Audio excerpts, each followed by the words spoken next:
Au fil des années, j'ai voyagé dans plus de 40 pays autour du monde, acheté près de 30 appartements principalement en France, mais aussi à l'étranger. Et sur cette chaîne YouTube, je vous partage tout ce parcours-là, notamment la construction de ma villa à Bali. Et aujourd'hui, j'ai décidé de vous faire un guide complet sur comment investir en Europe. Et on commence immédiatement.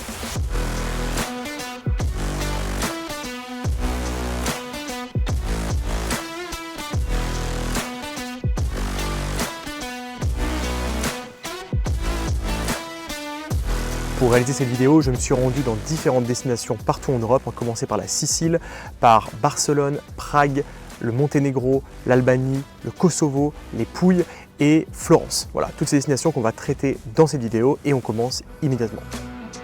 Alors avant de commencer, il faut déjà qu'on définisse pourquoi aller acheter à l'étranger. La France, c'est un marché qui est relativement stable, qui a également un potentiel forcément plus limité. C'est un marché qui a déjà atteint ce qu'on appelle son seuil de maturité. Donc si on veut aller acheter à l'étranger, c'est pour acheter sur un marché qui va être différent. Sinon, il n'y a pas forcément d'intérêt. Il y a des risques financiers, des risques politiques, des risques monétaires à aller acheter dans d'autres pays qu'on ne maîtrise pas. Donc si c'est pour aller sur un marché similaire, ça n'a pas forcément d'intérêt. Au final, être un professionnel de l'immobilier, c'est avant tout savoir mesurer sa rentabilité, qui est également corrélée à son risque. Une des raisons qui m'a fait choisir Bali, c'est qu'on était dans une période extrêmement propice. Le tourisme était totalement à l'arrêt, le marché était donc au plus bas en termes de prix et je voyais vraiment un très fort potentiel d'un point de vue touristique et également d'un point de vue des travailleurs digitaux. Donc le risque que les prix baissent encore plus était relativement faible, par contre la chance que les prix augmentent fortement dû à la reprise du tourisme était extrêmement élevée. Et c'est au final ce qui s'est passé. Voici donc quelques critères importants sur des marchés étrangers pour s'y intéresser en termes d'immobilier.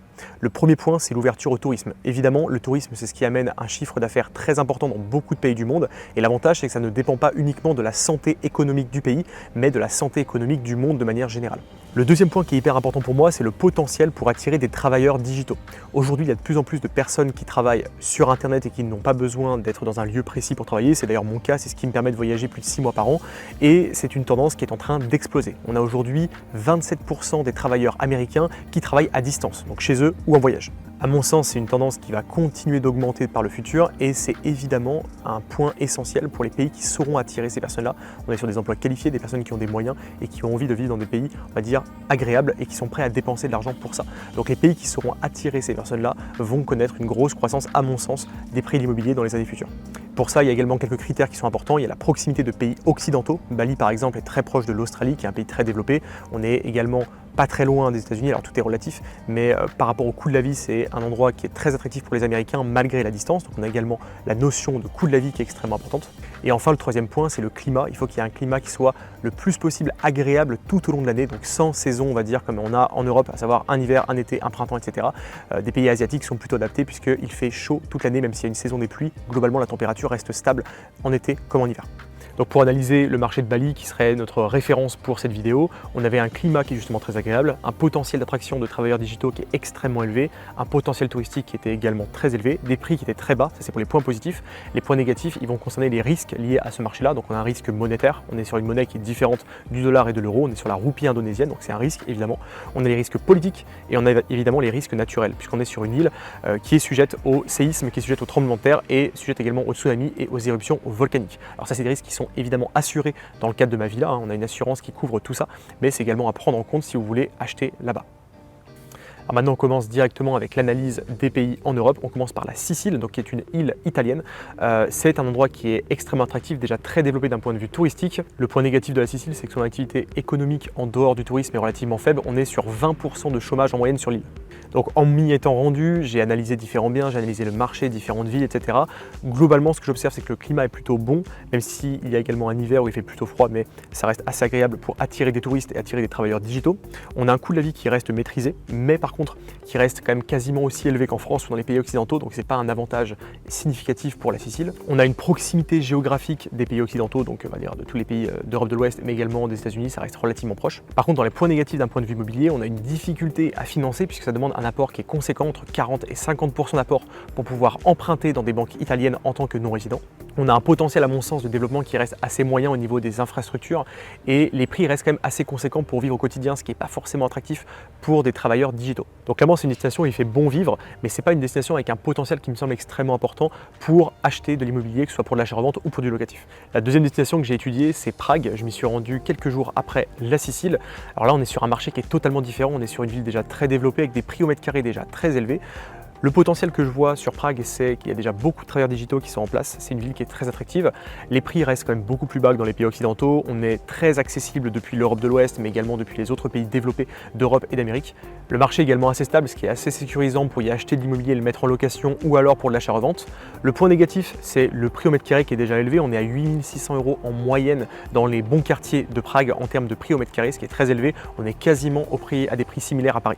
Point positif pour attirer les travailleurs digitaux, on l'a dit, le coût de la vie qui est relativement faible, on est 30% inférieur au coût de la vie en France. Par contre, le point négatif, ça va être d'un point de vue financement. Le financement à Prague est assez complexe, il faut 20 à 30% d'apport pour un étranger. Et également, on a des risques monétaires puisqu'on est sur une monnaie qui est différente de l'euro, on est sur de la couronne tchèque. Donc c'est pas la même monnaie que l'euro, donc forcément en cas de dévaluation monétaire, c'est un risque que vous courez si vous achetez dans des pays qui ne sont pas dans la zone euro ou la zone dollar. Donc pour moi, c'est un marché qui reste intéressant. Maintenant, la renta d'un point de vue locatif reste relativement moyenne du fait des prix déjà élevés. On a un risque qui est relativement faible également, donc ça va ensemble. Pour moi, ce n'est pas un marché sur lequel j'irai en tant que Français, puisqu'on est sur un marché finalement assez similaire à la France. Donc quitte à acheter des biens dans des zones relativement safe et avec des rendements faibles, autant aller acheter en France. La troisième destination, c'est Barcelone. Je m'y suis rendu dans le cadre d'une conférence business à laquelle j'ai assisté. Et Barcelone, c'est une ville qui est dans la même veine que Prague. On est sur une ville déjà très développée, des prix au mètre carré qui sont élevés, une rentabilité moyenne qui est également assez faible. Donc c'est un marché qui est stable, un marché qui est relativement sûr, qui n'a pas de grands risques en termes de perte de valeur. L'avantage de Barcelone par rapport à Prague, c'est qu'on reste en zone euro, donc on n'a pas ce risque monétaire qu'on peut avoir à Prague. C'est également une destination qui est déjà très prisée des travailleurs digitaux, donc c'est également un point positif dans notre analyse. La quatrième destination, c'est Florence. C'est une des villes qui est déjà très prisée des travailleurs digitaux. Donc c'est une ville qui est déjà très populaire auprès de ces personnes-là. Donc le coût de la vie y est légèrement plus faible qu'en France ou aux États-Unis. On a évidemment un charme de la ville qui est vraiment très élevé. Donc c'est aussi pour ça que ça attire beaucoup de monde. On est sur une proximité géographique de à peu près tous les pôles d'Europe de l'Ouest. Donc là-dessus, on est sur un super emplacement. Les points négatifs, c'est que les prix sont déjà très élevés. On reste sur le même type de marché que Barcelone ou Prague. Donc des prix déjà très élevés. Un marché qui est mature, un marché qui est relativement sûr également, mais forcément une rentabilité moyenne du marché qui va être beaucoup plus faible que sur des marchés de type émergent. Le financement est également assez difficile dans ces zones-là, comme dans tous les pays en dehors de la France. On va demander un apport de 20 à 30% du montant de l'investissement minimum pour pouvoir emprunter dans les banques locales et les taux y sont toujours plus élevés qu'en France. Ce qui peut être intéressant dans ce type de marché, c'est d'aller viser de l'achat-revente, donc le fait d'acheter et de revendre plus cher, puisque les prix sont déjà élevés et on le sait, plus les prix du marché sont élevés dans une zone, plus c'est intéressant d'y faire de l'achat-revente. Et pour finir avec l'Italie, j'ai terminé mon séjour italien par les Pouilles, qui est une zone tout au sud de l'Italie, dans le talon de la botte de l'Italie. Alors c'est une zone qui est très historique, très prisée des touristes. À mon sens, on reste un petit peu sur le même type de marché que la Sicile, on est sur des prix plus bas que par exemple Florence ou Barcelone. Par contre, on a un potentiel de développement qui reste assez faible. L'accessibilité et les infrastructures sont pas terribles pour moi en ayant visité la zone, donc même si on est relativement proche des grands pôles européens, les infrastructures pour y vivre et pour des travailleurs digitaux potentiels sont à mon sens pas suffisamment développées. Sur ces premières analyses, ce dont on se rend compte, c'est que ce qui compte, c'est avant tout notre référentiel. Quand on se base sur la France, c'est important de comparer toujours les pays dans lesquels on veut investir avec notre pays d'origine, à savoir la France. En France, on a beaucoup d'avantages. On a des avantages notamment au niveau du financement. Aujourd'hui, on peut acheter en France sans mettre aucun euro d'apport, ce qui n'est pas le cas dans tous les autres pays du monde. On est un des seuls pays au monde où on peut le faire. Et donc, quand on compare ça forcément avec d'autres pays, c'est assez compliqué de trouver des pays aussi intéressants, puisqu'on va tomber sur ce problème de devoir mettre 20, 30, 40, parfois même 50% d'apport. Alors c'est sûr, pour un Français qui aurait des centaines de milliers d'euros disponibles sur une assurance vie qui lui rapporte quelques pourcents par an, ce sera forcément plus intéressant d'aller investir à l'étranger. Mais dans mon cas, ce qui m'intéresse, et c'est probablement votre cas aussi, ça va être de battre ce que vous pouvez faire en France, à savoir avoir un rendement supérieur à ce que vous pouvez faire en France. Je vais prendre l'exemple d'un de mes immeubles. On est sur un bien que j'ai acheté 180 000 € au total pour 2 200 € de revenus mensuels, donc de loyer. Ça fait un bénéfice d'environ 1 200 € par mois parce que j'ai un crédit d'environ 800 €. Avec les charges, on tombe sur 1 200 € par mois environ de bénéfices mensuels. Et au-delà de ça, j'ai une plus-value potentielle de l'ordre de 100 000 €, c'est-à-dire que je pourrais revendre ce bien 100 000 € de plus que je ne l'ai payé au total en prenant en compte les travaux, l'achat, les frais de notaire, les frais d'agence, etc. Si on compare avec Barcelone par exemple, pour le même budget, 180 000 €, je vais avoir un appartement que je vais pouvoir louer 800 €, avec un apport nécessaire de l'ordre de 20%, donc je vais devoir mettre de l'argent de ma poche. Dans le cas de mon immeuble, j'ai mis 0 € de ma poche, tout a été financé par la banque, et on n'a pas de marge d'un point de vue mensuel, donc on doit rembourser son crédit et il ne nous reste rien à la fin du mois, et la plus-value va vraiment dépendre de l'évolution du marché, donc c'est un risque à prendre en compte. Moi dans mon cas, c'est une plus-value immédiate de par ma maîtrise du marché. Et tout ça, c'est sans compter le risque supplémentaire dans le fait d'acheter dans un pays qu'on ne connaît pas vraiment. Donc le potentiel du marché, c'est vraiment le point le plus important quand on s'intéresse à acheter à l'étranger. Donc globalement, c'est peu intéressant si on s'intéresse aux pays développés autour de la France. Si il faut vraiment aller acheter en dehors de la France, il faut aller viser des marchés qui sont prêts à exploser. C'est exactement ce que j'ai fait à Bali. Je me suis basé sur un marché qui était prêt à exploser. Sinon, ça n'a aucun intérêt pour moi d'aller prendre le risque d'acheter dans une monnaie différente, dans un pays qui est différent, alors que je peux faire beaucoup mieux en restant en France. D'ailleurs, pour ceux qui sont intéressés pour faire la même chose que moi sur des immeubles de rapport ou sur de l'achat-revente, vous avez le premier lien en description où je détaille toute ma stratégie pour faire comme moi. Donc en réfléchissant à tout ça, je me suis rendu à l'évidence, il fallait que je trouve un marché avec un fort potentiel, un marché qui était prêt à exploser. Quand je me suis rendu à Barcelone lors de la conférence, j'ai rencontré une personne qui m'a parlé de l'Albanie comme étant le futur Eldorado de l'Europe. Donc j'ai donc décidé de prendre mes billets d'avion pour m'y rendre quelques jours plus tard. Donc l'Albanie, c'est une destination en pleine explosion, ça a longtemps été une dictature vraiment fermée du monde et aujourd'hui c'est un pays qui est en train de s'ouvrir avec des belles stations balnéaires, une superbe côte et de très beaux paysages à voir. Alors globalement, je vois beaucoup de similitudes avec le marché de Bali quand je vois celui de l'Albanie. On est sur des prix très bas, on est sur un potentiel d'attraction des travailleurs digitaux qui est très fort, on est sur un potentiel de croissance qui est fort grâce au tourisme et on a également une proximité avec l'Europe de l'Ouest qu'on n'a pas pour le coup à Bali.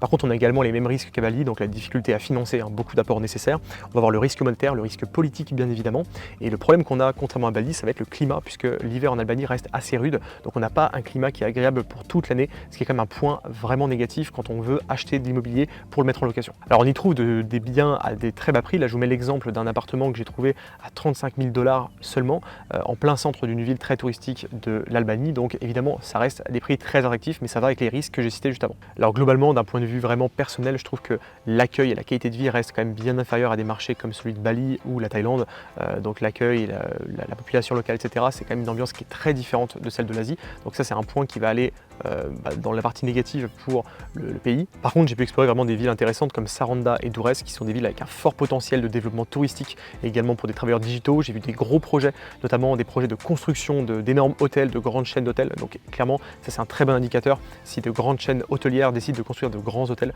c'est forcément qu'elles ont analysé le marché et qu'elles y voient du potentiel. Donc ça c'est un point également que je mettrai dans la partie positive pour l'Albanie. Juste après, je me suis rendu au Monténégro et c'est clairement mon coup de cœur de ce voyage. C'est un pays qui est déjà très développé, alors on est vraiment à un niveau de développement bien supérieur à celui de l'Albanie. Les prix sont également beaucoup plus élevés, c'est un marché qui est beaucoup plus mature. J'y vois beaucoup de potentiel pour les travailleurs digitaux, on a vraiment toutes les infrastructures qui sont en place pour créer une belle qualité de vie. Il y a déjà beaucoup de travailleurs digitaux qui vivent là-bas et qui s'y installent.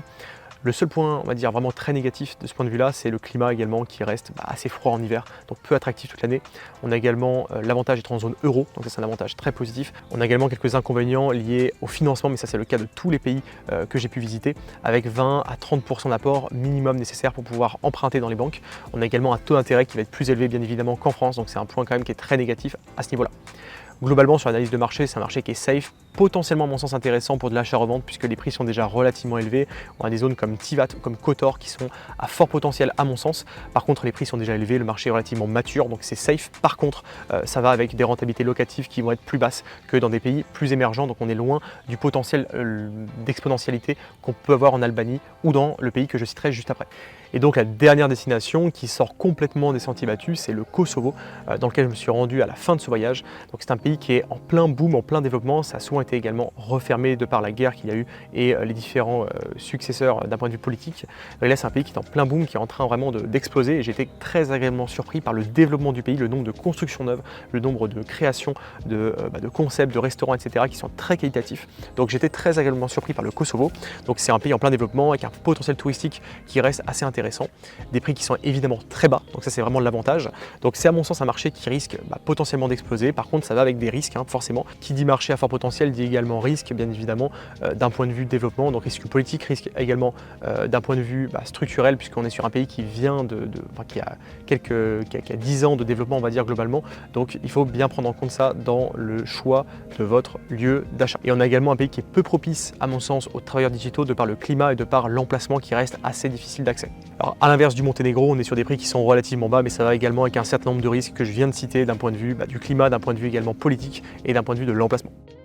Changement de décor pour cette conclusion, donc au final, l'investissement à l'étranger, ça doit rester de la diversification à mon sens.